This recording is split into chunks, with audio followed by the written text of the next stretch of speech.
Hey, what's up, you guys? Bloody Jacob here to bring you my weekly review of The 100 on the CW. This week we've seen Season 4, Episode 6, which is called We Will Rise. Also want to mention that The 100 has been officially renewed for a 5th season by the CW, which is very cool. Had heard a while ago, I think it was Jason Rothenberg or someone else behind the show saying that they have a plan if it was going to go 4 seasons, and I have a plan if it was going to go 5 and onward. So I wasn't too worried about it either way, but still, I think this what this world's becoming now, with the whole second apocalypse, on the way essentially. I think it's good they're getting another season to explore whatever happens with all this. So yeah, I'm very glad to hear it. The 100 is definitely one of the most unique shows on TV for me. It's very good, consistently enjoyable. So very happy to hear it for sure. Obviously, I like it. I have a poster. But yeah, so let me know how you guys feel about the show being renewed for a 5th season. And as far as this episode goes, it was pretty good, another pretty good one. I don't think it was quite as intense driven as last week's episode, just because things were so on edge between Roan and, of course, Sky Crew, and different things like that.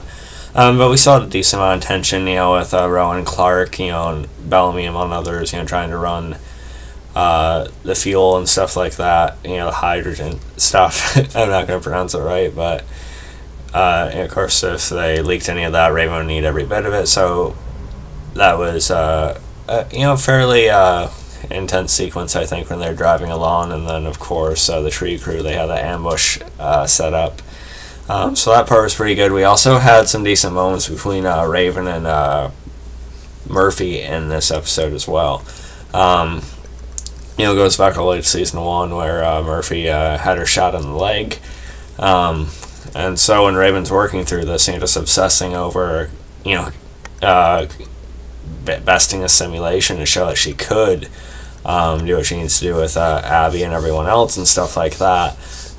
She just gets really, she's tried 28 plus times at this point, and she just gets really on edge, and this thing sort of gets in her head, and then she sort of lashes out at Murphy with it, bringing that up. So Lindsay Morgan, she does such a good job portraying Raven, and she's definitely in peril at the end of this episode. Something went wrong with her, but she's figured out how she could land in the water, to get them back and everything. So I don't think Raven's dead or anything. I do hope Raven survives the series. I think she should make it, hopefully. So I like the Raven stuff in this episode. And then we also had Clarke. For some reason, I suddenly forget her name. Just give me a second. I know who Clarke is, but... Nyla. Yeah, okay. One of the opening scenes in the episode was Clarke looking at that drawing she had sketched out of Lexa, when she was asleep on the couch back in Season 3, which is a really sweet scene, by the way, or a nice little moment. But then, of course, you see Nyla in her bed, and they seem to be getting things together again.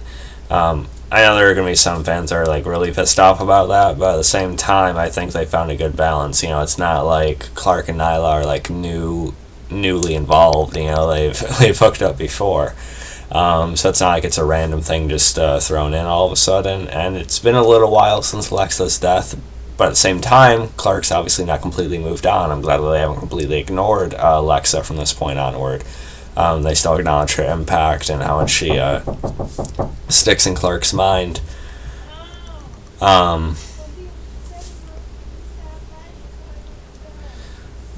But yeah, so I thought they found a good balance with it. I just hope they don't push too much of a romance and try to have it overshadow Alexa's stuff. But right now, I think they found a good realistic middle ground with it. Either way. And I also really liked the moment between Clarke and Kane in this episode, actually.